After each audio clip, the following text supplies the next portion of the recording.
cigars all around.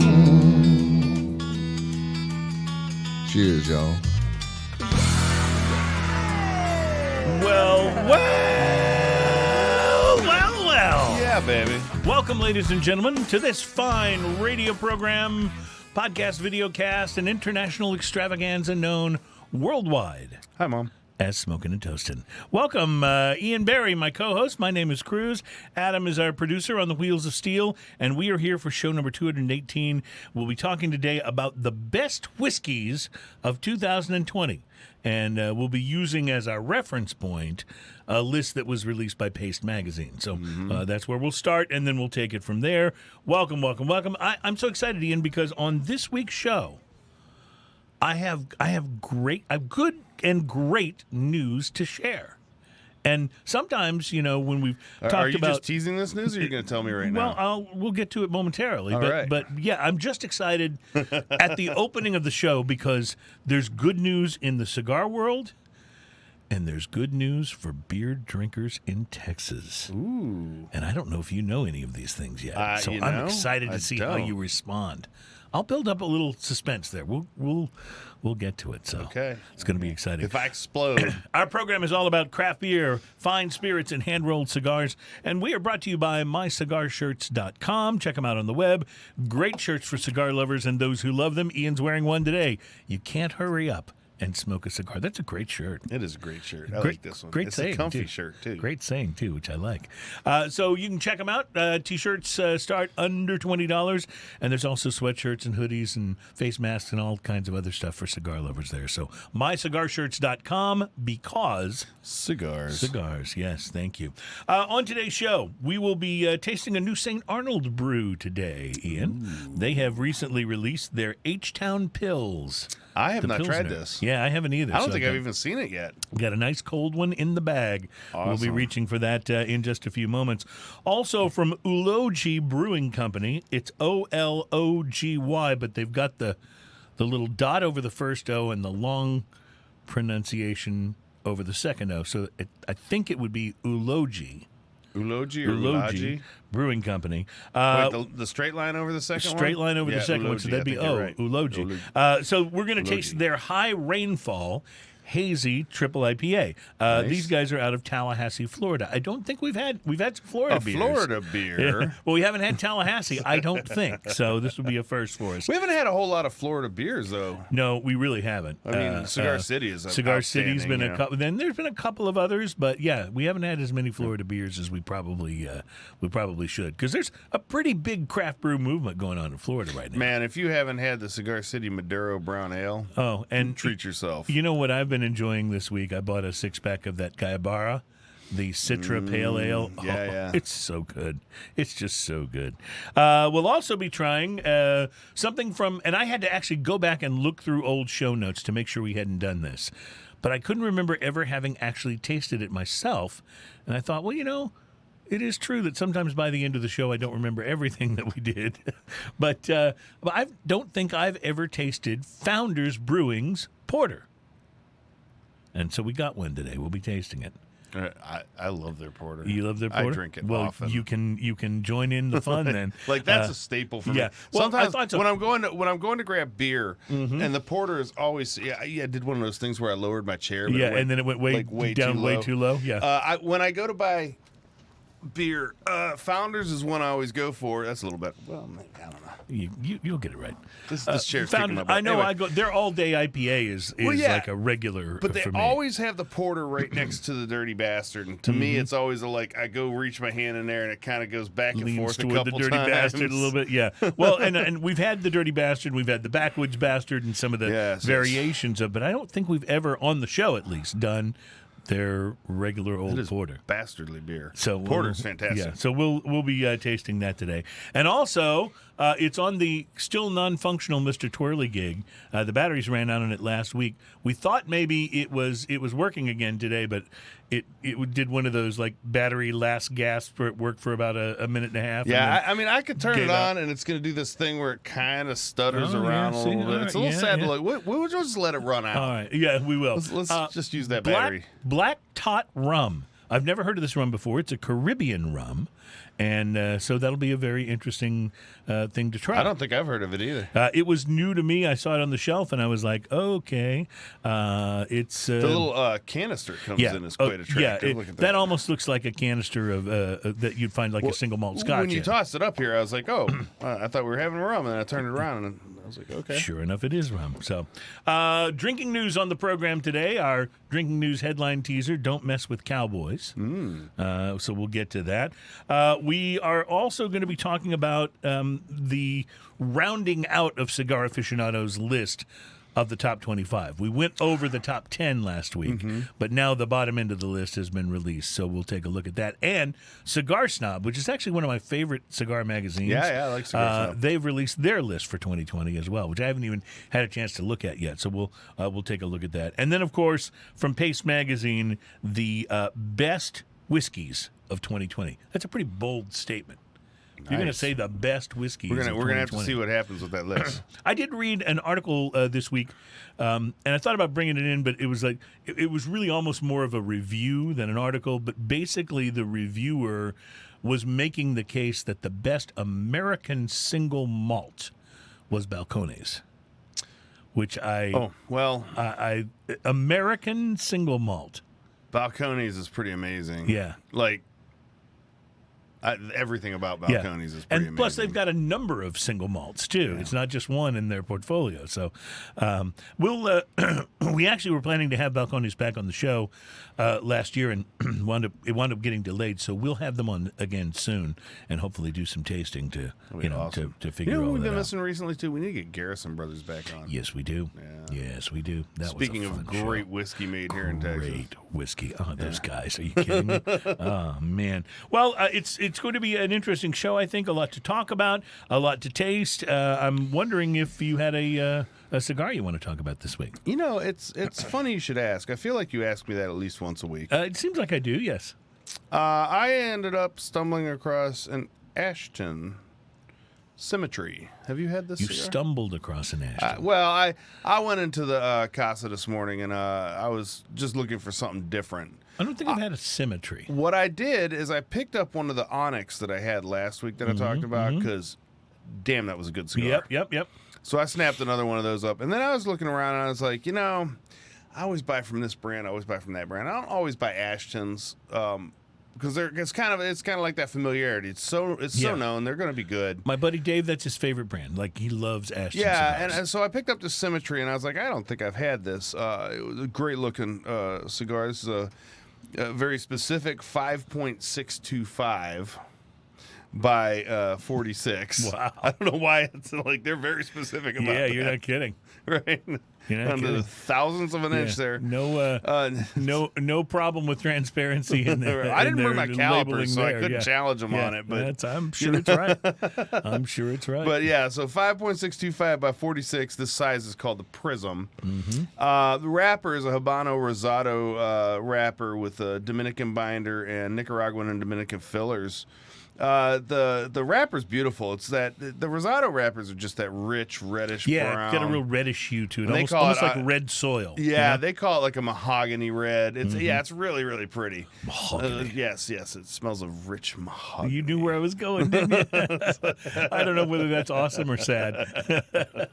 Maybe both. Maybe both. Why is Anchorman so oddly funny and amazingly quotable? It's every decade or so, a movie comes along that is the quotable movie, and certainly Anchorman was that for its decade. That was that. Yep. So the appearance on this rich reddish brown, slightly shiny, a little oily, kind of a toothy feel to the wrapper. I like that about it. It felt really nice. Smooth to the touch, mostly firm overall with some soft spots. Single band, really pretty, Ashton band said Symmetry along the bottom of it. The pre-light sniff on this was earth, leather, hay, baking spices, and a little tanginess in there. Nice. The pre-light draw, I used a clip on this, had a medium draw. Start with sweet, creamy cedar, fermented hay, fruity kind of. It had this weird fruity. I say weird. I mean that in a good way. This distinctive. How's that? I use distinctive. Yes. It had this distinctive fruitiness to it in the pre-light draw. and then some baking spices kind of backing that up. The initial light on this burst of cedar and hay with a little white pepper in the background and a lingering tanginess. I like the tangy. I wasn't sure how to spell tanginess. I tried it with an I. Autocorrect didn't get me. And then I tried it with a Y, and autocorrect didn't get me. So I just, Autocorrect apparently doesn't know how to spell autocorrect tanginess is like, either. Screw that word. That's great. Sometimes I go for a word and I just start typing in letters, and I'm like hoping I get close, and I'm like, that's the one. That's the one. There it is. Thank you, autocorrect. Right. Woody, the first third of this woody cedar, like a lot of cedar in this thing. I love those woody cedary kind of flavors that you get on cigars. Fermented hay and leather, followed by cinnamon and a fruity sweetness. The retrohale is cedar and campfire. This is checking off a lot of boxes for me. And oddly enough, I usually buy cigars that are Maduros, so you're going to hear me say too. a lot of times coffee and chocolate. This is none of that. Right. This is more This wood is and none of that. Yeah, this baking is spice and yeah. This was the exact opposite, and delicious so far. The second third of this, the fruity flavors came in, and cinnamon spice blended with the cedar and white pepper in a very interesting way. About a medium strength on this cigar. The draw was got a little slightly tight in the middle of the cigar. Tried rolling it around on my fingers a little bit to open it up. Didn't have much luck with that. Solid ash, perfect burn on the second third of this. The last third of this, the third third of this, tangy, fruity flavors and cedar are up front, backed by cinnamon and leather, finishing with campfire and white pepper. I mean, what a great list of flavors. Sounds fantastic. Yeah, it was so nice, and the white pepper was just there as enough to leave you with something interesting. It's like getting something that they say spicy, but it's not really that spicy. But yep. But it's got enough there it to gives it that little bit it's got of a kick. a little bit of a kick to the end of it. This cigar costs $12.30. Okay. Okay, that's a pretty hefty price tag. Indeed, it is. For something that is 5.625. Good point. By 46. So not a very large cigar. Did, however, smoke for a long time. Like it was an hour and For a small 20 cigar, minutes. that's pretty good. Yeah, an hour and 20 minutes. I wasn't, puffing at it real hard, but it smoked a long time. So it gets a couple extra points for the length of the smoke. The draw on it got a little tight. You mentioned that. So yeah. I would give this a total 5 straight across the board, except for I gave it a 5 minus. Just because the draw was a little tight on this. I will try another one at some point in time. So maybe like a 4.5, almost worth the maybe 4.753. money. Oh my goodness! Now we're getting granular. We've never done quite. For a while, we didn't even do half points. It was just it's either a 5 or it's a 4, it's a 6. 4.753. Well, I'm just going with the specifics on their size. I was going to say they started it, didn't they? Yes. Yeah. So, no, it got just a little. I just wanted to note that it got a little minus because it did get a little tight and it never opened up the way I wanted it to. I didn't have that much trouble smoking, but it was a little annoying. A soft 5. Yeah, a soft 5. Nicely said, sir. There you go. I like Nicely it. I like said. it. That's So awesome. that was pretty much my cigar experience. It's great. I'd say buy one. I will buy another one to see if I get that same tight draw. If I do, I probably won't buy it again. If I don't, this will be a cigar that'll be one of those treats that I buy once in a while. So it's really kind of hanging in the balance then on how your next one Yeah, goes. the flavor was so great. I loved all the flavors in it a whole bunch. The draw was a little annoying. That's the only I understand. Only thing that I had with it. Well, I'll tell you something. It has been pretty good to be me for the last several weeks. Tell me about it. Because I got some nice cigars. I've been for trying Christmas. to be you for a long time. For most people, that only ends in terror. But for me, the last several weeks, I've been able to go to the humidor and find a cigar that I was given as a gift for Christmas because I had a handful of friends and my Nice. wife and last week I talked about the cigar that I smoked that my mother-in-law bought me for Christmas. So this week I smoked one that my wife bought for me for Christmas, and guess where she got it? Casa de Montecristo, the same place that my mother-in-law bought it. And let me just say, again, thanks to the guys at Casa, because they steered They're super my nice. gift shoppers in the right direction. They really They're did. super. You know what? Those guys get kudos. We go by there a lot. There's a lot of cigar shops that I like. This one is just right by the I said something. Apparently, it sounds like apparently Siri. Siri liked what you said. Yeah, But it's nice because they're right by where we do our podcasts, and it ends up being a frequented place for us. right. Yeah, and they're really good. They have great selection. The prices are good, and they have a huge humidor, and they're just fun to hang out with. So Plus, we have to have at least one other shop to talk about that isn't Alan Denny's shop. Right, that's right. His shop is great. If I could swing by it on the way to the show, I'd do it every week. You know what? I actually made a cigar smoking date with him. I'm going to go down there on good, Monday and good. hang out with him. Yeah. And it's like third date, so that could go anywhere, right? It could be. I'm just saying. Well, I don't know where third base at the cigar shop is. I'm not sure. A little awkward about I'm that. guessing it's probably out on the back deck somewhere.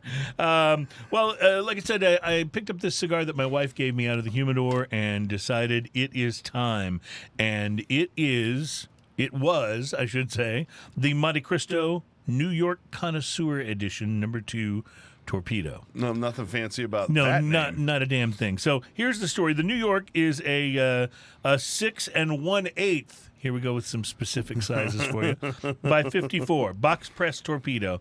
It was originally intended to be an exclusive creation for the New York market. You know how Montecristo has the New York, they have the Texas, they have the Yes. I think California, I believe. Anyway, they've got several different regional cigars, but I think most of the Montecristo shops, like Casa de Montecristo, will carry the ones from various locations. And so they steered my wife towards the New York.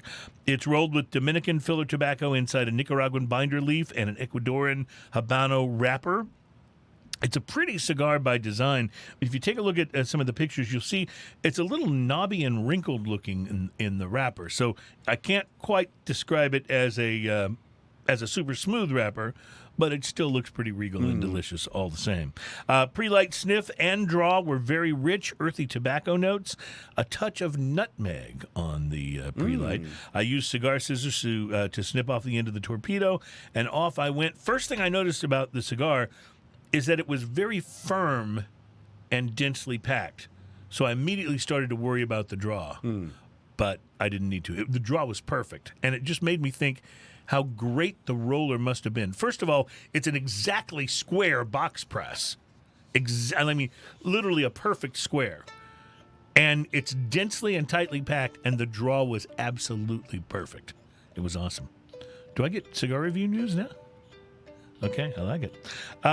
So I got a nice little burst of spice. Not as big as the Nicaraguan, pepper blast, but it was there. And then the cigar settled down. I'm actually getting distracted because my mind is going with the music. I'm trying to give you some awesome I backup like music. it. I like it. It's good. So anyway, the cigar settled down, and actually settled down is not really the right words.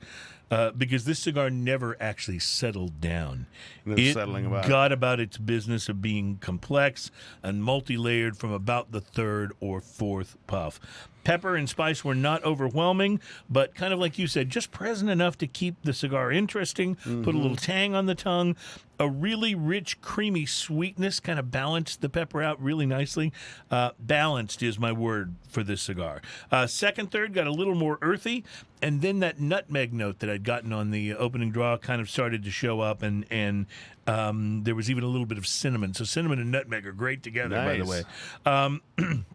By the final third, there was a very nice toffee note that was really awesome. The balance of the flavors got even more and more impressive. This was actually one of the most balanced cigars I've had in a very long time.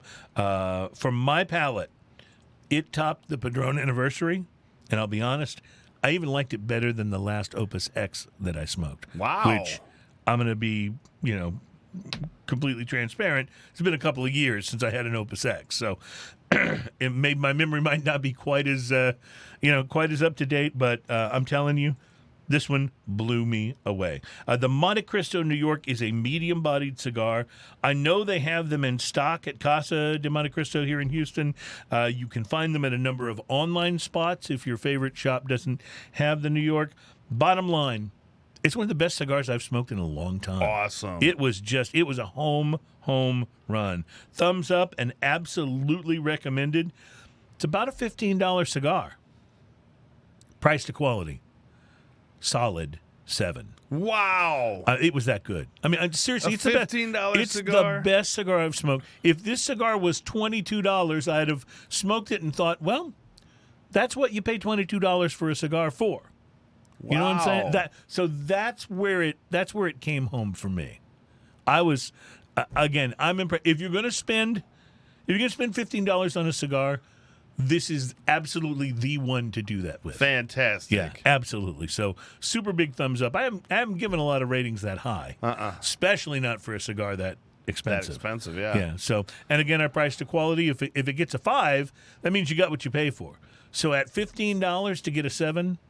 That's a rockin' cigar. Wow. Rockin' cigar. So, all right, we got a lot to talk about today. We got a lot to taste, and I am ready for some beer. Ian, let's break into, when we come back, St. Arnold's new H-Town Pilsner. We have some rum to taste today, some Black Tot Rum. I don't know what Black Tot means, but maybe we can figure it out. Maybe Wiki Brian will join us and help us out with that.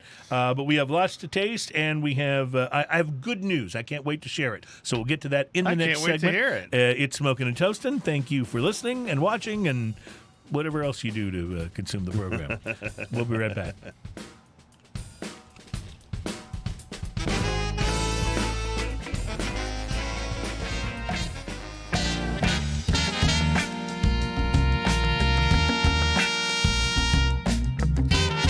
Welcome back. It's Smokin' and Toastin'. This is the program that's all about craft beer, fine spirits, and hand-rolled cigars. We are brought to you by mycigarshirts.com. Please check them out. They make great stuff, and it looks great on you. You look terrific today in a mycigarshirts.com super shirt. comfy shirt. It's awesome. And they are a sponsor of the show. They support us, so please support them. We appreciate you doing so because it makes the world go round.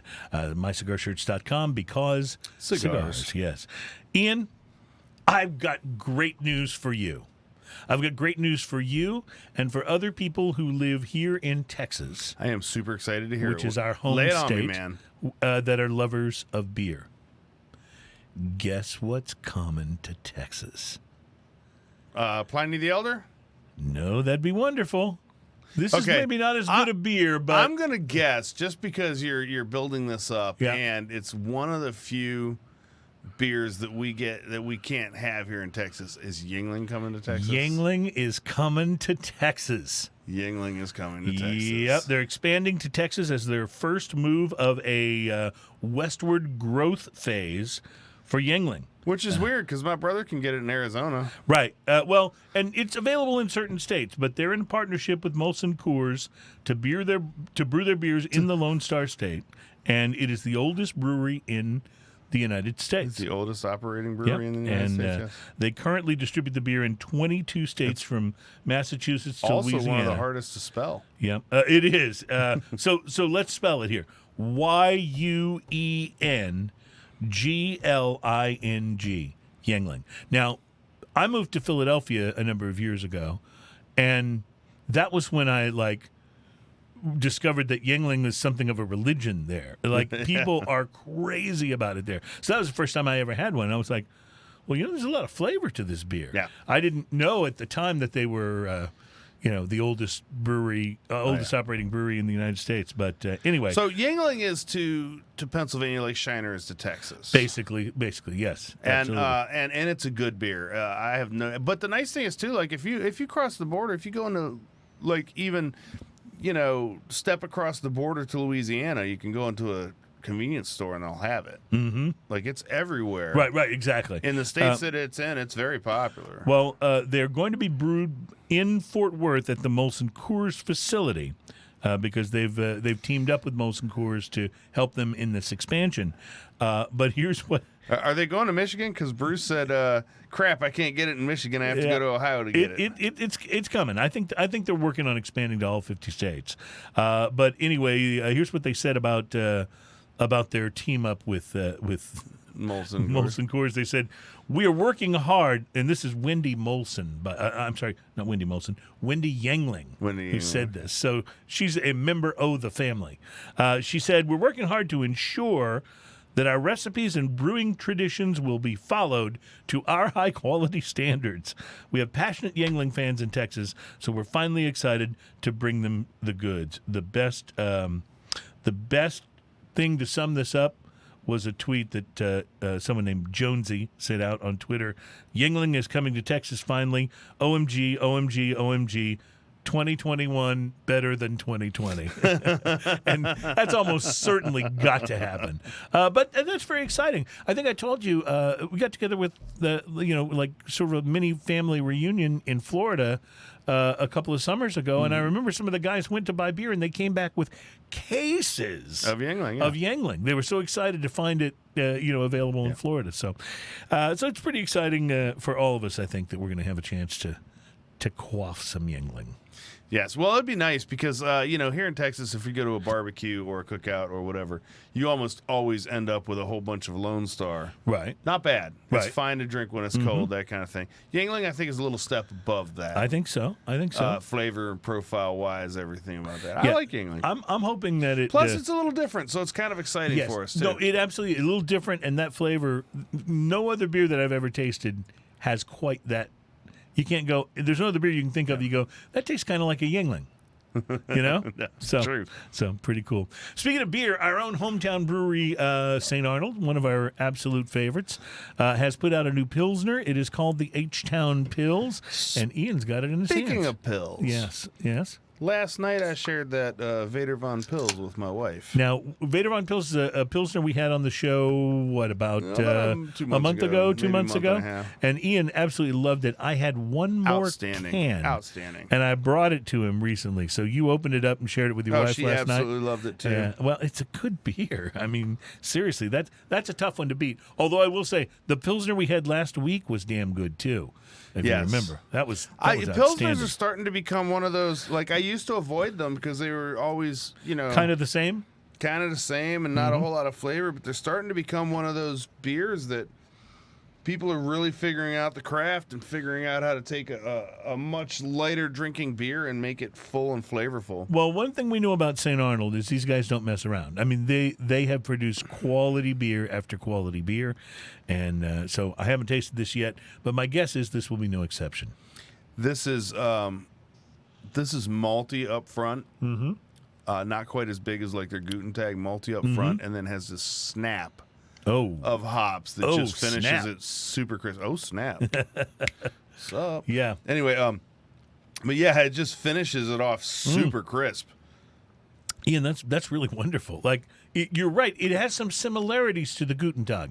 You can get a little bit of that. It's got that round malty profile right on the very beginning, but then it goes away and it has that crispy snap.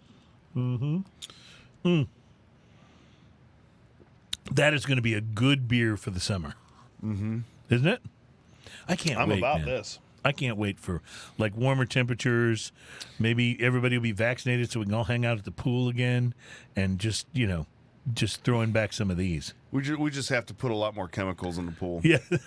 I figure it's not a bad idea. And if you have to sneeze or cough, go underwater. Go underwater. Yeah, exactly. That'll work, I think.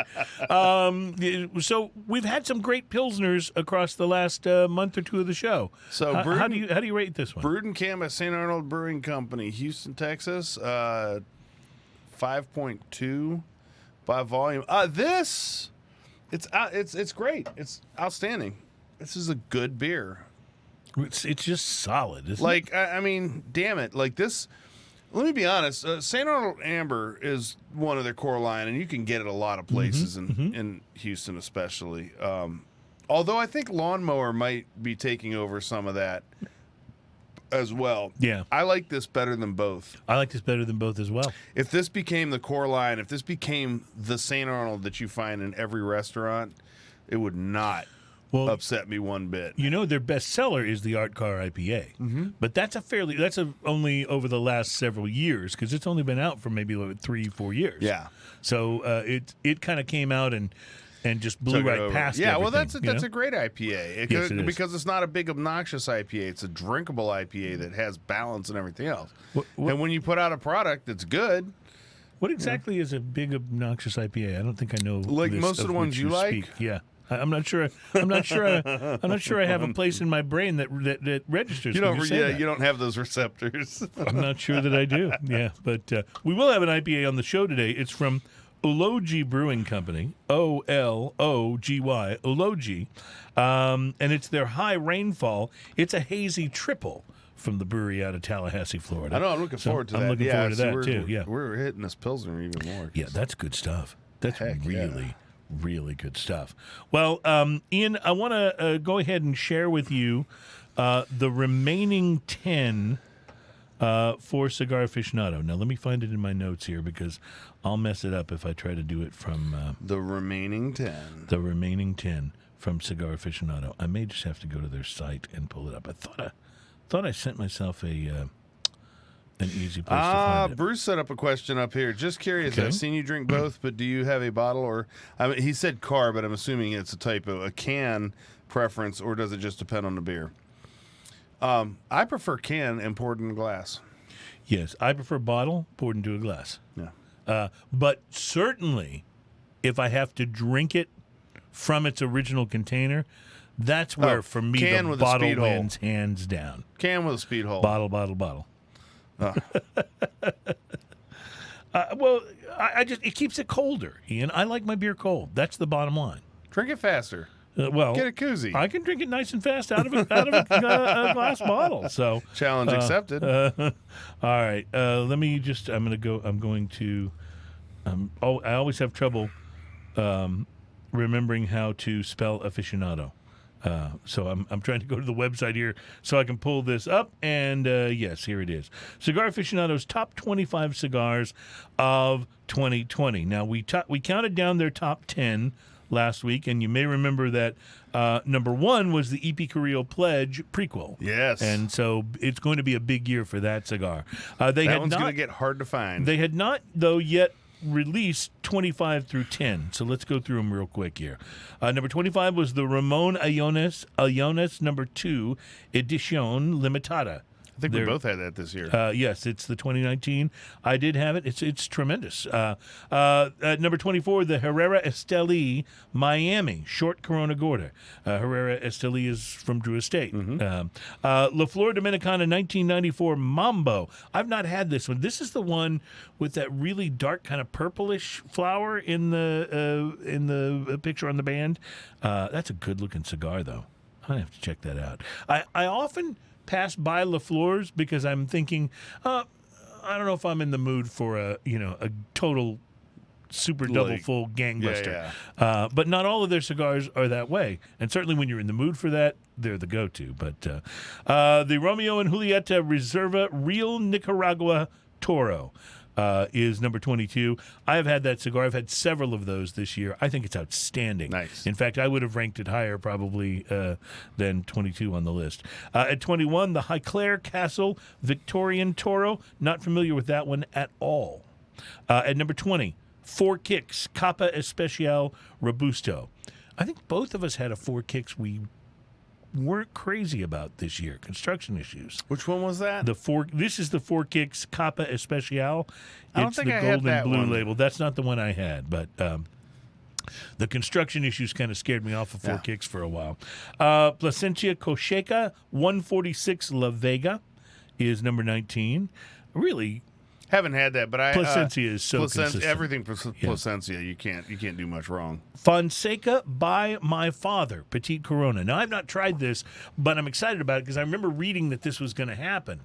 So Cigar Aficionado rated it. By the way they do their top 25, they take all of the best, the cigars they smoked during the year for the magazine. They take all of the best ranked ones. I forget what the cutoff is. Maybe it's 90 or above or whatever. They take all of those, and then they blind taste test smoke them again. So you have to have been highly rated to even get into the running, to make the contest, and then they smoke them again and decide which ones they think are the best. So yeah, I'm anxious to smoke this one because it has to be a terrible job. Yeah. Well, you think our jobs are great? The worst. Yeah. Camacho Nicaragua Robusto is number 17. I did have one of those this year, and it was quite good. At number 16, the Viva La Vida Jester. This is the one with the Jester clown on it. That's an AJ Fernandez cigar.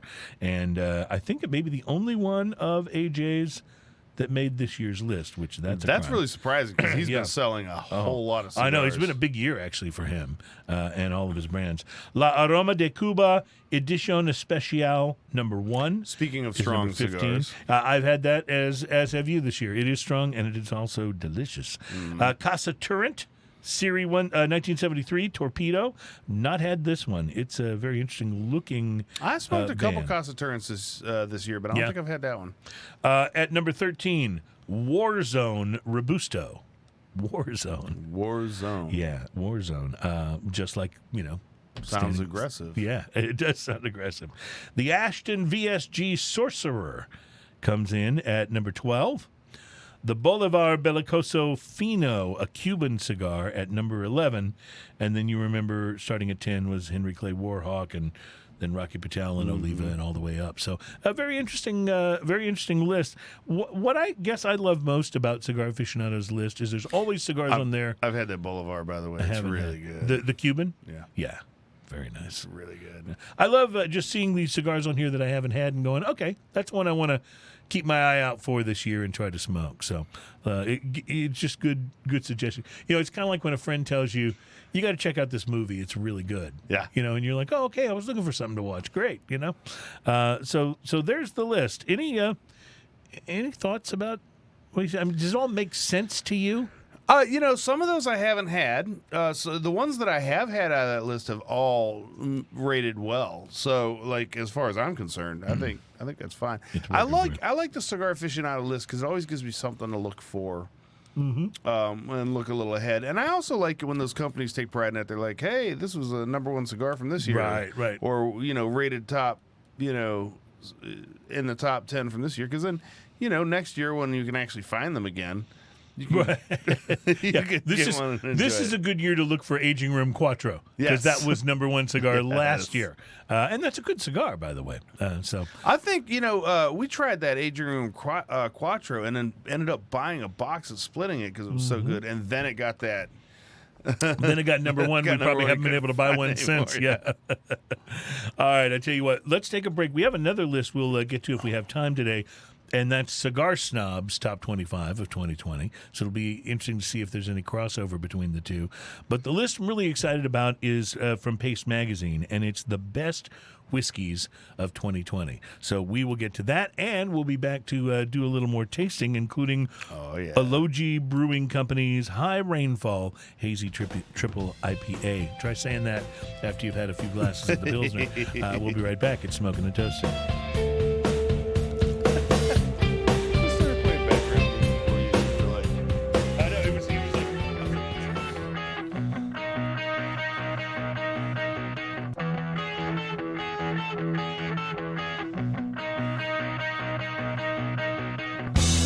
Welcome back. It's Smoking and Toasting. We are so thrilled to be here as we do our show. Is this, I forgot what number it was, Ian. I got to go back and look at my notes. Yeah. It is show number 218. We're halfway to 300. It's awesome. Craft beer, fine spirits, and hand-rolled cigars. We are brought to you by the friendly folks at mycigarshirts.com. They are available on the web for cigar smokers and people who love them and people who like to wear shirts with snarky cigar sayings on them. So it's a pretty cool thing. Mycigarshirts.com, because Cigars, yes. Ian, there is great news. The FDA, which regulates now the sale of tobacco, has exempted the cigar industry, thanks to the court ruling, the premium cigar industry, thanks to a court ruling in August, from the substantial equivalence pre-market review. What this essentially means, I don't know what substantial equivalence is about, but the pre-market review was about the very long and involved process that was going to be involved for cigar companies to release a new brand, brand or sub-brand of cigar. Prompting them to release a lot of, what do they call them, ghost brands? Ghost brands, yes. In fact, we were talking with Jorge at Stogie's here in Houston about this once, and he was saying that there were a lot of companies that had produced literally a few boxes of a particular brand name so they could get it out. And he had some of them there in stogies. And, it may or may not even be what the cigar wound up being like when they eventually released it. Right. But they did it as placeholders so that Just they so they'd wouldn't have have their to go product through. name out, Right, yeah. right. So the product name would be out, and they wouldn't have to go through when this regulation took place. Well, the good news, the regulation did take place, but a court ruling in August of last year exempted the premium cigar industry from this regulation, and now the regulation has gone into effect. It's been finalized by the FDA, and it's finalized with premium cigars exempt. So That's awesome This is news. not going to stifle new brands, new blends, new mixes of tobacco from coming out. And it for me, that was one of the things I was the most frustrated about. That legislation would have made it so difficult to come out with new blends. Right. Think of it in terms of the craft beer industry. If that regulation existed for craft beer, right now, craft beer is all about people coming out with new blends and new brews and new formulations and new hop varieties and There's- there's new beers coming out every day, There's and whole some of them are breweries limited. Yeah. who all they do is just make It's new just and make different limited stuff. limited time Talking stuff. about like around here, Ingenious, Right. and they make some and amazing Bakefish beers, but they and- don't keep them on the market forever. They brew something else the next time. Yeah. And imagine if the process for putting out a new beer for these breweries was so long and involved that it took months and major approvals from the FDA before they could even release a new beer. That's what it would be like if premium cigars had remained on the list here for this regulation. So this is my other piece of good news: Yuengling in Texas and premium cigars. That's formally awesome. exempted from pre-market review. So it's really exciting, actually, because there's only so much reviewing you can do. All right, you took a big whiff of this Ology High Rainfall IPA. Thoughts? It smells great. Wow, is that pineapple? What is it? Is it mango? What am I smelling?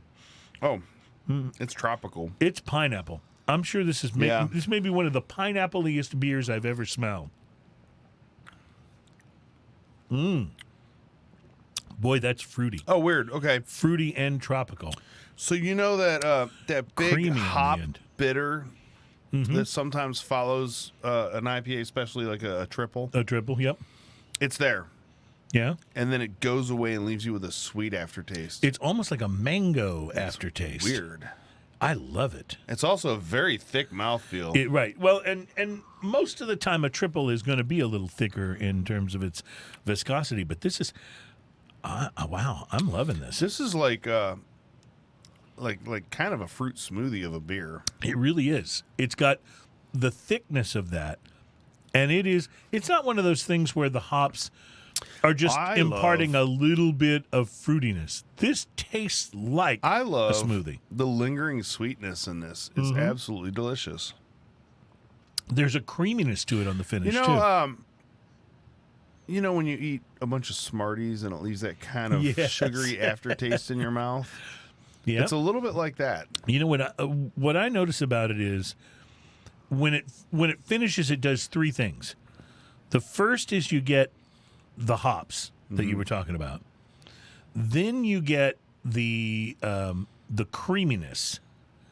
And then finally you get just that little bit of booziness that lets you know this is indeed a triple IPA. It's 11%. Yeah. Yeah.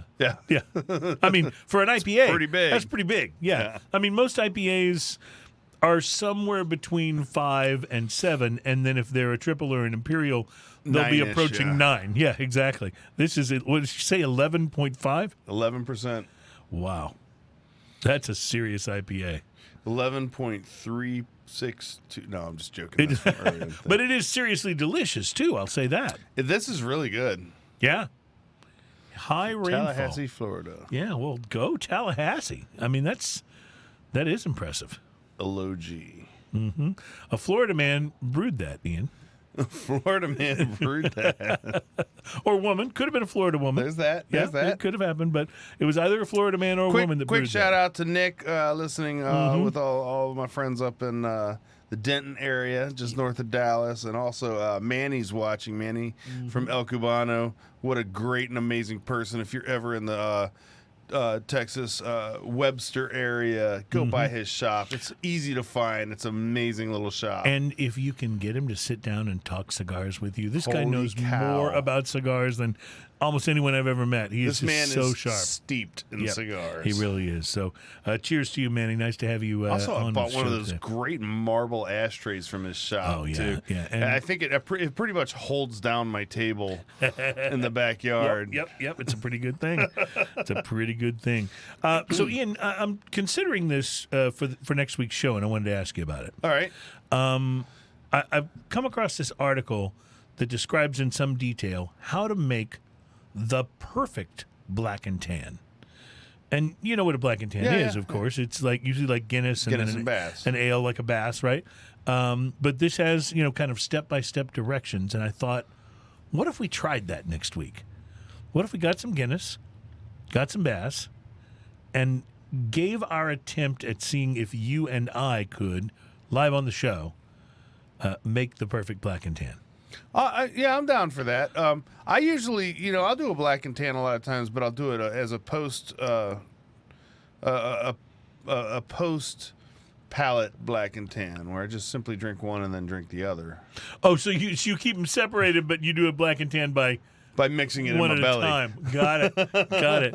So have you ever tried making Oh, one? not in the having glass? two at the same time. Just drink one Right, and right. then drink the other, and it's black and tan in my But have stomach. you ever made one in the same glass? I've ordered them, but I've never made one. I've never made one myself. No, Okay, I've so ordered it before. That could be interesting and fun. I'll tell you what I don't like. There's another drink like that. It's a snake bite. It's not. Yeah, not a like fan of that. How are you for Irish car bombs, though? Well, I've been known to do a few. Well, this could be an Now, ongoing ask me series. if that's a good drink. No, it's not a good Yeah, drink. this could be an ongoing But series. that I'm hasn't thinking. stopped me. All right. fair Sometimes my enough. decision maker gets weird. All right, so we'll look forward to that for next week's show. And by the way, coming up before Valentine's Day, Mark Burrell, our Smoking and Toast and wine expert, will be joining us, laying out for us the perfect wines for Valentine's Day. I love that guy. He's He's awesome. so great. What a great guest. So a lot to look forward to. And what we're going to look forward to next is some Black Tot Rum. Adam has done some research on Black Tot Rum and discovered that there is actually a Black Tot Day. It's a Black Tot Rum Day. It's in July. So we're a little early, but that won't stop us. We'll be sampling us some rum when we come back. It's Smoking and Toasting, craft beer, fine spirits, and hand-rolled cigars. We'll be right back. Nothing's going to stop us now. No one can step in. And if this world runs out of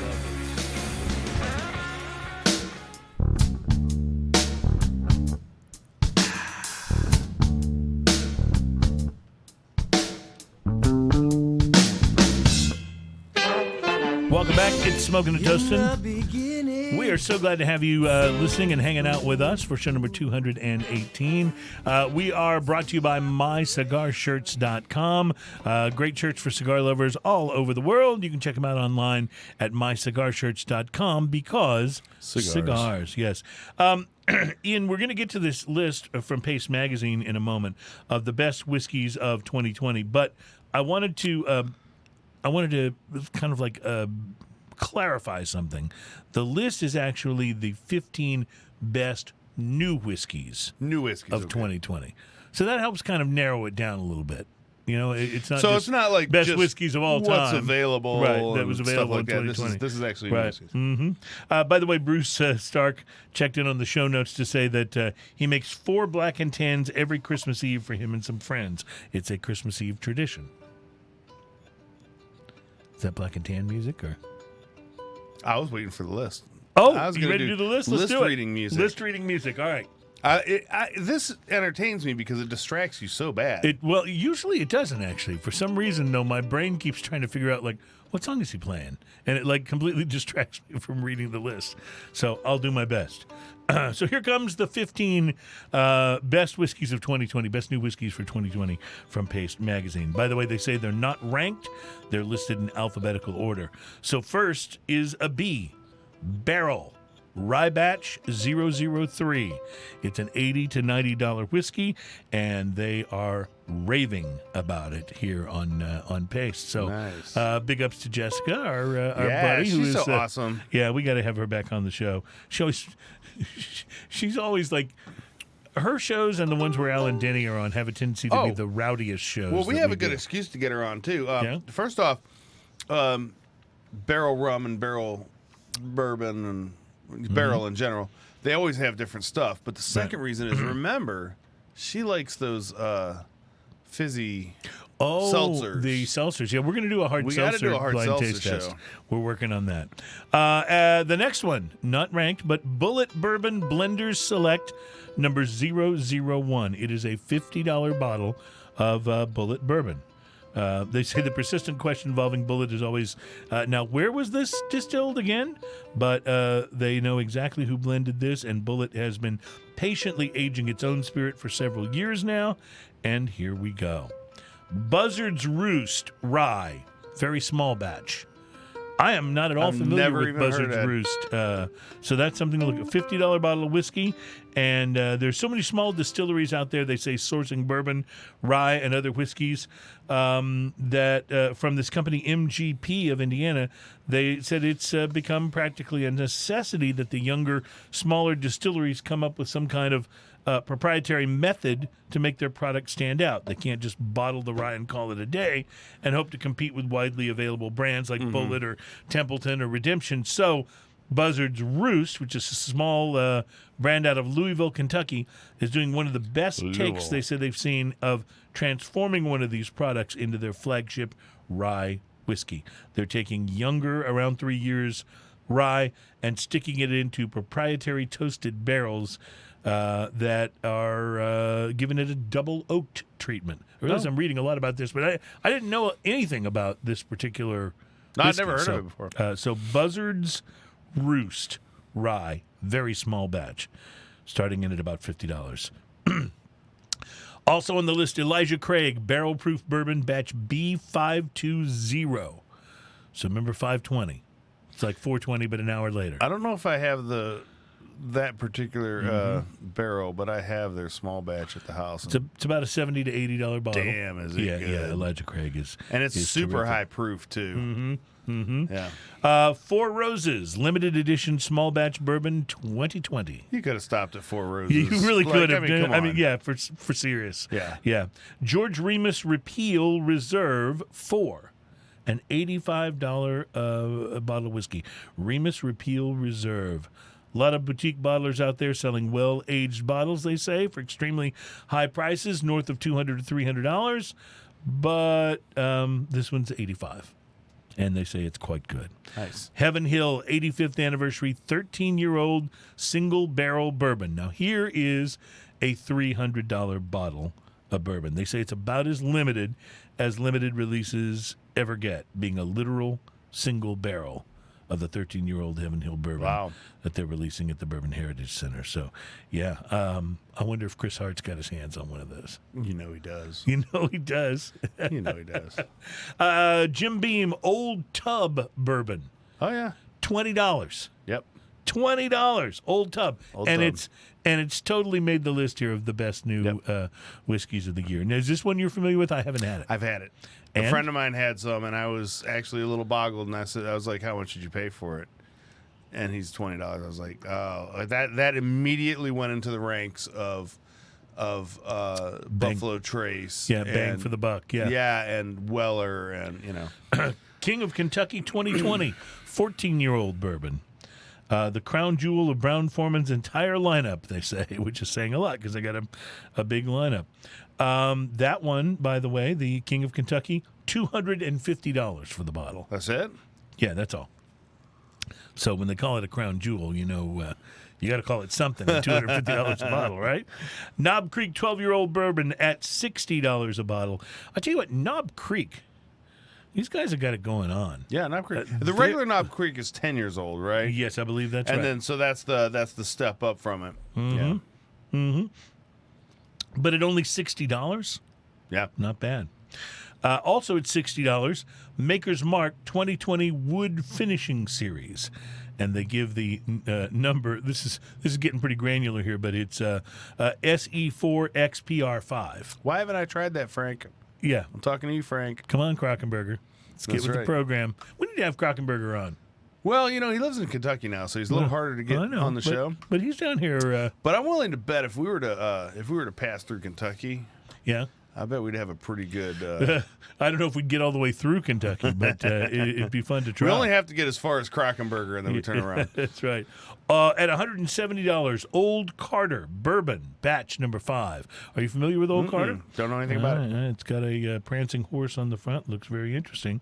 At $150, at 150th anniversary, the Old Forester 150th anniversary bourbon. I like Old Forester. I don't know that one. Yeah, I don't think I've ever had a $150 bottle of Old Forester. Have you?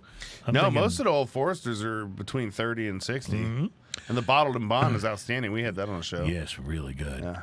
At $64.99, Teeling single pot still Irish whiskey. Yeah, Are that's a you good one. familiar with Oh, yeah, Teeling? we've had Teeling. I've had this before actually too, and it's quite good.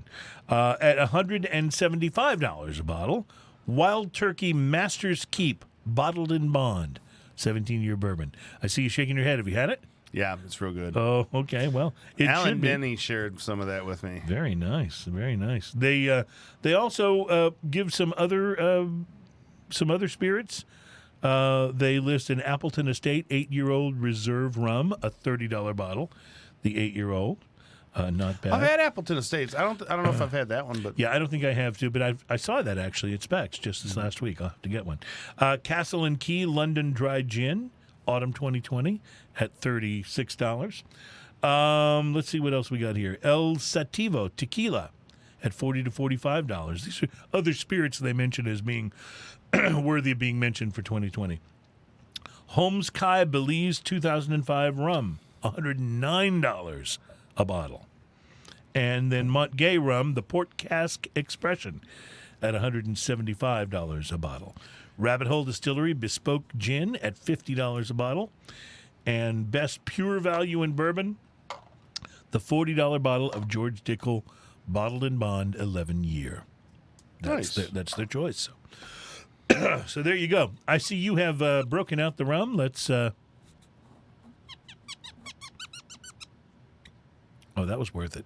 It wasn't a big pop, I got the but the squeakies. squeaky was... well, I have squeaky to was I right have on to it. give you kudos because you didn't make me have to get rid of that pesky cellophane on there. I feel like it's important for you to not have to work too hard at opening a bottle and of and rum. you already cleared the top of it a little bit, so that I didn't have to worry about accidentally spilling it if I opened it violently. allowing the rum to breathe a little bit. I don't know if that's a thing, but that's what I did. We gotta let the rum breathe. I don't know if it's a thing, but that's what I did. So, no, this is the Blacktop Rum. This is a Caribbean rum, and to be honest, the slogan got me to buy it. A rum to be forever remembered. Yes, I was like, okay, that sounds like a rum I would like to try. Well, this is inspired by tradition, unhindered by convention. This is a rich golden marriage of fruity notes of Barbadian. I love that word. Barbadian. What is Barbadian? Of Barbados, I think. Yeah, I guess.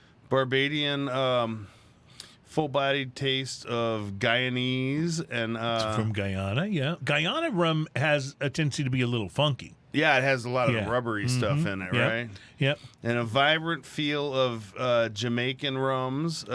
Jamaican also can be a little funky like that too. Sip it or mix it, you'll never forget it. That's what it says right there on the bottle. Sip it or mix Distilled it. in the Caribbean. Well, it is a rum to be both remembered. Pot and column stills from Barbados, Guyana, and Jamaica. And then it says bottled in Scotland. So it to the Did you get that last statement? bottled in Scotland? Yes. Distilled in the Caribbean, both pot and column stills from Barbados, Guyana, and Jamaica. Bottled in Scotland. That's very So interesting. this explains Oh, this. you're totally right. It explains Which looks exactly it looks like an Balvenie, Oban by or the way. Balvenie case. Yeah, absolutely. Well, I'll tell you, Ian, you're absolutely right. That does explain it, and it does explain also maybe a little bit of what I'm getting on the nose, which is a little bit of an overproof type vibe. Yeah, it's at 46%, 46.2. 46 and 2. Isn't that a Tool song? Okay, so first reaction. A little boozier than some of the rums that I know, although not like the Foursquare. But it's actually really delicious. This has a punchy feel to it. Yeah, it's got a little punchy feel, and then a very late rum hug that comes back and gets you on the end. Agreed, but it has on the very end of the palate, it has this great oaky finish that I don't expect from rum ever. It has a dryness that rum doesn't usually have. Right. This is almost more like, it finishes almost more like a good rye. Interesting. And then it had, but there's a weird funk to it that I like. Yes. And that has to be the Guyana funk creeping in there. Yeah, it's a weird funk. You know, when we talk about funk as it pertains to beers or rums especially, it's not a bad thing. It's the funk of 40,000 years, but it's not bad. Playing something funky? No, seriously though, it's just a certain. I don't know how else you describe that flavor other than funk. It has a little of the rubberiness too, and I like that. The rum rubberiness, yeah, which is more like Jamaican rum. And I'm a little baffled by the dryness of the finish on this. Well, it finishes more like a whiskey, doesn't it? Yeah, I mean it's real dry on the finish. Crazy Very cool. Interesting.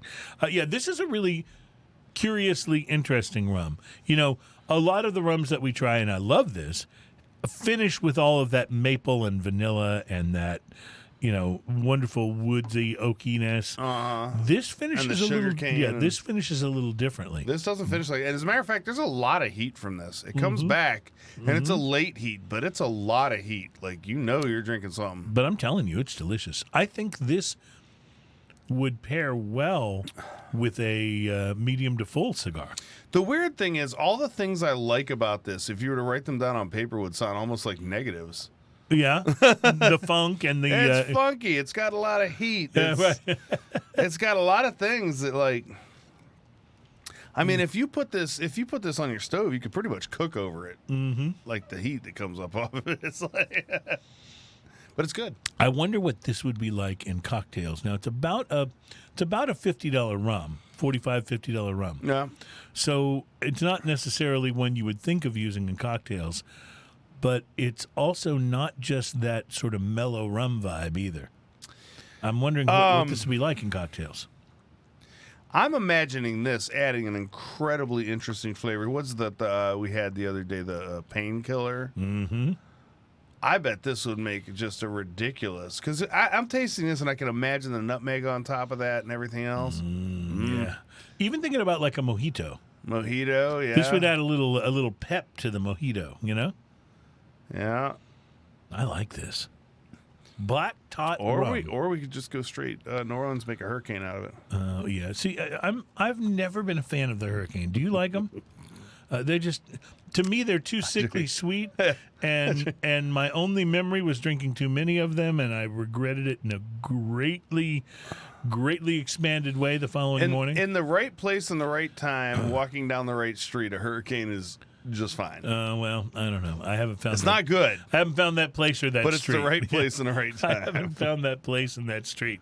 There was one night where I was drinking hurricanes with a buddy of mine in the French Quarter in New Orleans, and I'll have to tell you the story. And it was the right time. place and the right time. Well, I did get, because we got chased with a clown with big floppy shoes down the street of the French Quarter. I'm not. I have a whole clown thing. I always tell people I wish I had a more original phobia than the clown phobia, but that's the one I got. So it is what it is. All right. I tell you what, we're going to take a break, and we will return. We have more beer to taste, and we have drinking news, of course, to bring you momentarily. So stand by. It's Smoking and Toasting, and we are enjoying some rum, and we'll be right back.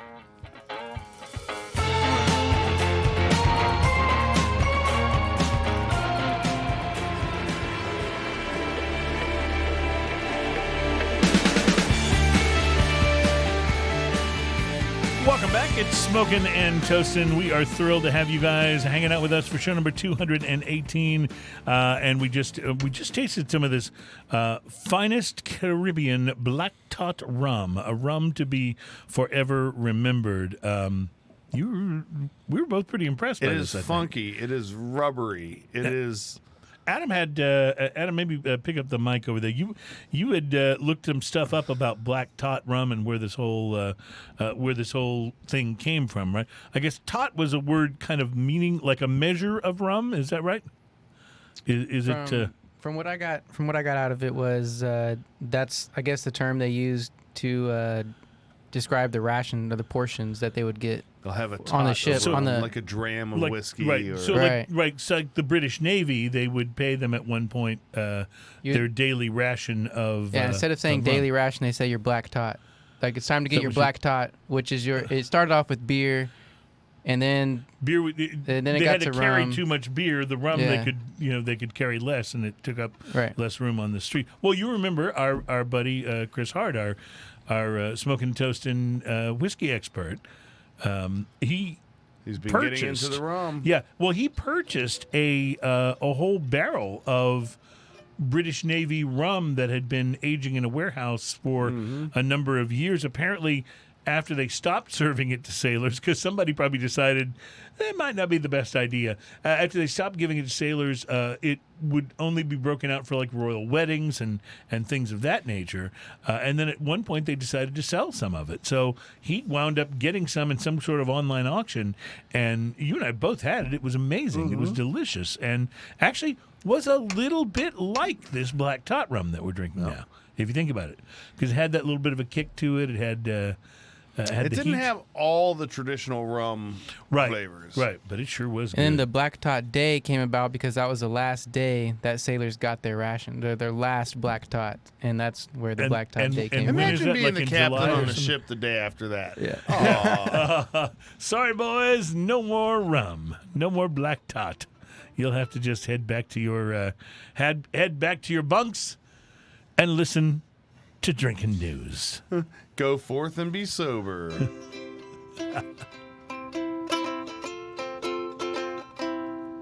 Drinking news, drinking news. Now it's time for drinking news, drinking news, drinking news. Now it's time for drinking news. You want to go ahead and do the verse? Oh, did you need a verse? Let's do it. Why not? Florida man with one arm set. He had a gator for a pet. Asked about his one arm, and he said, I had to take my gator to the vet. drinking news, drinking news. Now it's time for drinking news. A reminder that drinking Cheers, news. y'all. Cheers, y'all. A reminder that drinking news is not necessarily always a story about drinking, although today it is. But it's always a story that usually is best listened to when you are drinking. And also a reminder that it's not always about a Florida man. It can't be every week, although I'm sure we could find a Florida man story every week. But sometimes drinking news stories like today, there was no punchline to today's story. It just is what it is.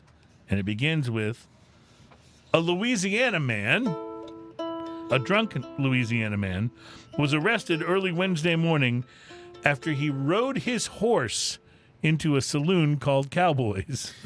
Nice. Yep. He rode his horse into Cowboys, lassoed an unsuspecting man, and then rode the horse around the parking lot, dragging the bound bar patron behind him with the lasso. That sounds like it would hurt. According to authorities in Scott, Louisiana, 26-year-old Jeremy Rene Mouton, quote, became highly intoxicated, end quote. And I think we have Jeremy's picture to post here.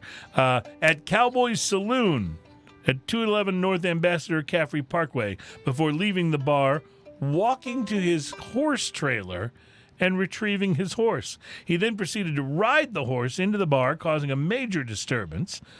He exited the bar and rode within the 200 block of North Ambassador Caffrey Parkway before returning to enter the bar in his horse once more. On horseback in the bar for a second time, A concerned patron attempted to escort him and the horse out of the bar. Once outside, the man roped the 47-year-old patron, according to the police report, and police were called out at about midnight after the lassoing as the man rode the horse back to his parents' nearby home and then walked back to the bar. Talk about returning to the scene of the crime. So, did he leave the guy lassoed? Yeah, well, the officers located him, and they were able to extricate everyone from the situation. Yeah, authorities say he also threatened the arresting officers, was booked on multiple counts of disturbing the peace, remaining after being forbidden, and then secondary battery and public intimidation and retaliation. Bail has not been set. Not the friendliest of guys, huh? Yeah. But you expect, when you go to Cowboys, you may run into some trouble. So, again, no punchline to today's story. Just this is how it goes sometimes when you listen to Drinking News. Drinking news. Now it's time for drinking news. Drinking news. Now it's time for drinking news. Cheers, y'all. Thank you for the musical accompaniment. I appreciate that. We have a porter to taste, and we have a list of cigars to take a look at. The list is from one of my favorite cigar publications is Cigar Snob. I don't know if Cigar Snob is considered reputable or not. All I know is they have interesting cigar articles, cigar reviews, and pictures of beautiful women. So these are all good combinations for me. Those are things to look at. Things that I enjoy, yeah. So they've released their list 16 I can't through believe 25. they objectify cigars that way, though. Yeah, it is. It is something, isn't it? So they actually have only released 25 through 16. So let's start with them while you pour us some Founders Porter. 25, Diamond Crown's Black Diamond. It's a $19 cigar, which is expensive for a Robusto. I've had that. But it's a good cigar. You enjoyed it, right? Yes. Yeah, I recall. I actually you. looked at it today when I was at the shop. Mm-hmm.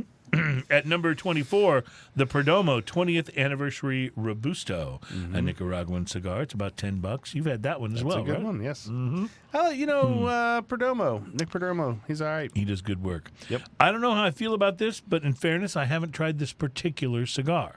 At number 23, the Gurkha Nicaragua series. I find it difficult to pick up a Gurkha. Yes, but that said, I do understand they've made some improvements in their cigar construction for a while. Well, way back when I first started smoking Gurkhas, I thought they were great. Oh, they could do no wrong. Yeah, they were just terrific. And then they just went downhill. Construction was horrible. Crash, yeah. But I think that likely they have improved and gotten better. I see you sampling on some of that porter. Founders really knows what they're doing, don't they? This is Founders Porter, dark, rich, and sexy is what it says on there. Mm-hmm. It is. It is all of those things. Founders Brewing Company, Grand Rapids, Michigan. I'm digging it. Bottled on 10/19/20. It's a porter. It'll be all right. 6.5% by volume. Like it. 45 IBUs. Pours silky black with a creamy tan head. The nose is sweet with strong chocolate and caramel malt presence. No absence of hops. Gives Founders Robust Porter the full flavor you deserve and expect. Cozy like velvet. It's a lover, not a fighter. I like it.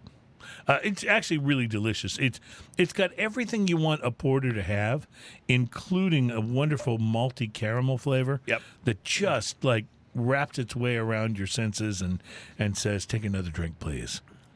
When you think to yourself, I like stouts, but that's a little too filling. Yeah.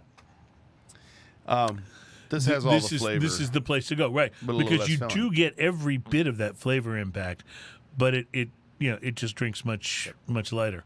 Much lighter.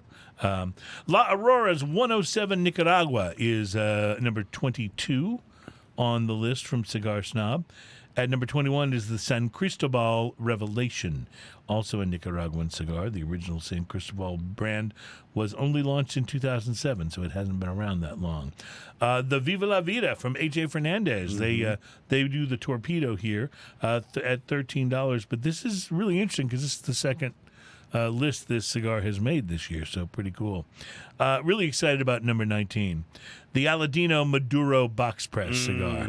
I love those. Yeah, they really are so good. Nailed it. Yeah, they really did. And their Lancero is especially good, too. I didn't know this. This write-up says that late in 2020, in the midst of the pandemic, the Arroyo family's Miami warehouse was burglarized, and sadly, the bandits made off with the entire inventory. We'd be remiss, they say, if we didn't reiterate that you should venture out to purchase this gem of a cigar, but you should do so only from an authorized retailer. Having said that, be prepared to love this little flavor bomb from start to finish. Oh, those are so good. Yeah.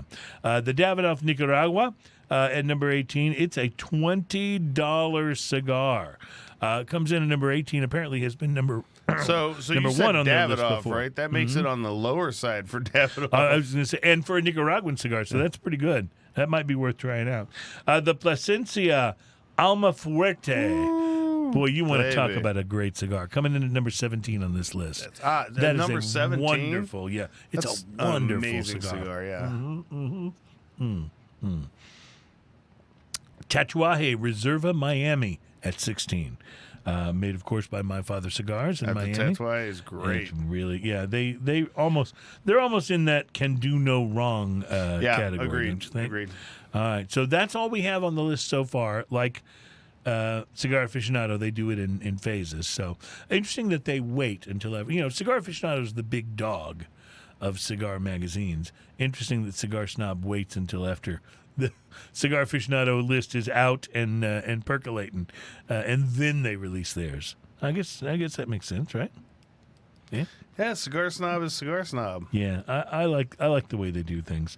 I think those are the two biggest publications in cigar. Well, Smoke Magazine's a fairly big one, I think. Yeah. But yeah, I don't know. I although I will say, because at one time I got both of them, and Cigar Snob's a little thicker magazine than Smoke Magazine is. Maybe that means they're selling better. I don't know. All right. Wanted to pass this story along too, because I found this really disturbing. You may remember in the early days of the pandemic. Can you believe that it's been going on so long we now can use the phrase the early days of the pandemic? But you may remember that in the early days of the pandemic, no hand sanitizer was impossible to find. Oh, right? yeah, because some jackasses kept snapping it up and selling it for a ridiculous amount. Exactly. So what happened was distilleries all over the country, and probably all over the world, but I know it happened in the United States, distilleries stepped up and started distilling hand sanitizer. Easy enough for them to do. It's basically an alcohol-based product. They knew how to do the recipe and make it happen. I bought several bottles of hand sanitizer that came from distilleries. Oh, yeah, Whitmeyer's and everybody else. Absolutely. Here's the frustrating part, though. Now, those distilleries that did that are facing FDA fees in the neighborhood of $14,000. That seems about right for our government. Just to cap off a brutal year, the FDA is charging them a fee normally reserved for drug manufacturing facilities because they did this. For most American craft distillers, 2020 was already one of their worst years ever because of COVID. And now the FDA has delivered notice to distilleries that produced hand sanitizer in the early days of the pandemic that they owe an unexpected fee to the government of more than $14,000. It's what really sucks about that is a lot of those distilleries donated. Yeah, and there were more than so much of 800 of them around the country who made hand sanitizer. More than 800. Yeah, no good deed goes unpunished there. Yeah, so that's frustrating. You hate seeing stuff like that happen, but it's just that other, bureaucracy gone wild thing again, which is not nearly as big a hit on cable as Girls Gone Wild, but, it happens. If that bureaucracy can't flex, then they can't justify their own existence, and therefore they get defunded. Yep, there you go. All right, we're going to take a break. We will return to wrap up the show. This has been a wonderful beer. This is so good. We didn't talk about this too much, but Founders, what's left to be said? Damn good beer. They really just produce good beer in every style. I mean, the Dirty Bastard is One a of my absolute classic. favorites. And Their breakfast stout their breakfast stout is is one of tremendous. the best stouts in existence. And I got to tell you, the All Day IPA was the first sort of sessionable IPA that was any good. yeah. You know, and it's still fantastic. I still buy it all the time. It's a go-to for me. I love Founders All Day. So, but this is actually the first time I've tried the porter, and I will be back. This is very, very good. All right, we'll take a break and we'll be right back. We are Smoking and Toasting. We're all about craft beer, fine spirits, and hand-rolled cigars. We'll be right back to wrap up the show after this.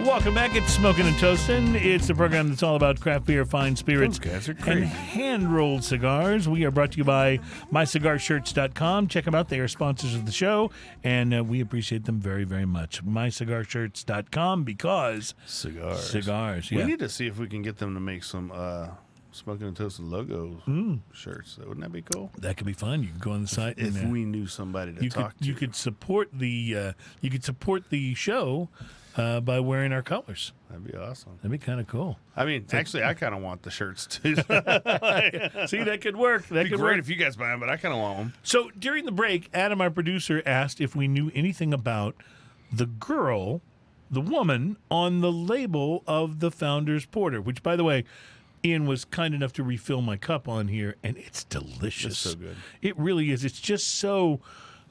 it's so brewed and smoky and wonderful. It's just got such a great, and it's not so boozy that it like knocks you back, but it really is delicious. That's Brings you not back for super more. boozy. It's Yeah. 6.5%, so it's a little bit bigger, but it's not huge.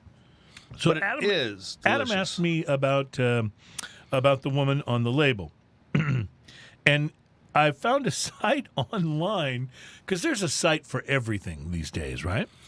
Yes. Loving on Labels is the name of this site. And here is their article on Founders Porter. I'm just going to read you some of this. Some people say stouts and porters are winter beers. Those people are idiots. This label review series continues with I Founders like their Porter. stance on that. Thank you. Yeah, they took a stand. I like it. So, Ian, show that picture to the camera. You ever notice, they say, how people were much uglier back in the day? I bet this woman was a sexy beast in her time, but now she's probably a 6. She and Katy Perry would battle for the 198th most beautiful celebrity. I thought that was pretty funny. So, hell, people still rave about Marilyn Monroe, but go look at pictures of her. Not that hot, right? She's lauded as a huge sex symbol, but the truth is she was a cracked-out woman who once posed naked and was smart enough to memorize a few lines. She was pretty much the Lindsay Lohan of the 1950s. Hollywood was obsessed with Marilyn. She got a Golden Globe for a nomination in the movie Bus Stop, basically because she was able to pull off a character that wasn't a complete effing idiot. It's really sad to think of how sexually deprived people were back then. Anyway, back to the label. We see a simple description of what kind of beer is inside the bottle. Porter. Founders then qualifies the porter as dark, rich, and sexy. I'm glad they put these words on the label because dark, rich, and sexy are the last things I think of when looking at that picture. She's quite white and not very sexy. Maybe she's rich, but she looks like she's wearing a damn window curtain. Can you believe somebody actually wrote this? Adam asked a question. I Google it, and I can find all of this.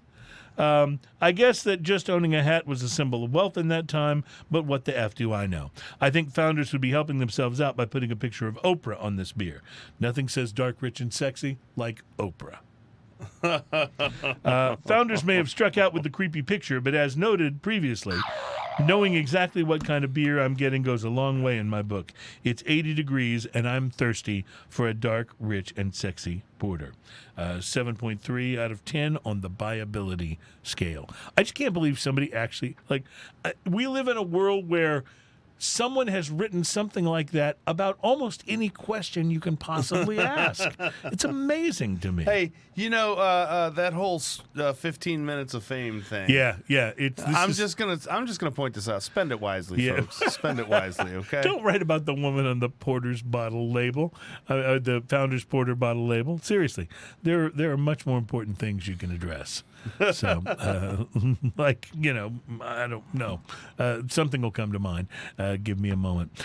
Ian, it's been quite a week. Thank you for being on the show today. On next week's show, with Porter in our hands today, on next week's show, we're going to work on making the perfect black and tans. Perfect black and tan. I've been given the recipe for it, or so I'm told, for how to do it perfectly. And there is, because I've peeked at the recipe already, there's some technique involved. It's not just about pour this and then pour that. There's some technique No, you have involved. to pour it right so it looks black and Right, tan. so Otherwise, that it does the right thing. Yeah. Don't you need you need a little spoon? Mm-hmm. To pour it over. We'll go over all of this next week. But yes, you are correct. There's a spoon involved. You turn the spoon upside down. It's a whole thing. All right. It's a technique. So do I need to study on it so that we can go. Are we gonna have a contest? Me versus it's you, not. black It's not and a tan? contest. We're just going to see how we can do. And which one of us is black and which one of us is It's tan? kind of a contest. No, it's not. It's not really. But I'm sure. I'm sure you'll turn it into one because I know you. There's no way if your black and tan comes out prettier than mine that you're not going to mention. I can be blacker and tanner than you. Yeah, see, that's what I'm saying. So we'll look forward to that next week. Want to say thanks to Mary for putting together behind-the-scenes production and booking for the show. Thanks to Adam, so awesome. who is on the Wheels of Steel, producing the show every week. And thanks to our good buddy, Rowdy Yates, who is going to be putting together our Smoking and Toasting demo, which will be part of what we're doing to go out and become a syndicated radio show near you in the very Rowdy near is a future. blast. Rowdy's awesome. Yeah, I saw him today. Quick shout out, Liliana Rodriguez on the show saying Yes. her husband Mike is now a fan. Bruce on Stark Oh, I love it.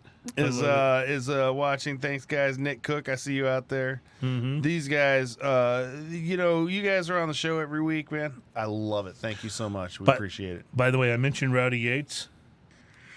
I had to take my gator to the vet. That was Rowdy Yates who did our Gator to the Vet line for this was week. So awesome. That's pretty cool. When you have If you're out there, send us a recording of you saying I had to take my gator to the vet. We will use it. you will be a star. Yes. Such as that Dare is us. Come on. Smoking and Toasting. Have a great week, everybody. Enjoy what you drink what you enjoy, smoke what you love, and And we're here to help you spend your 15 minutes of fame. and cheers, y'all. Cheers, y'all.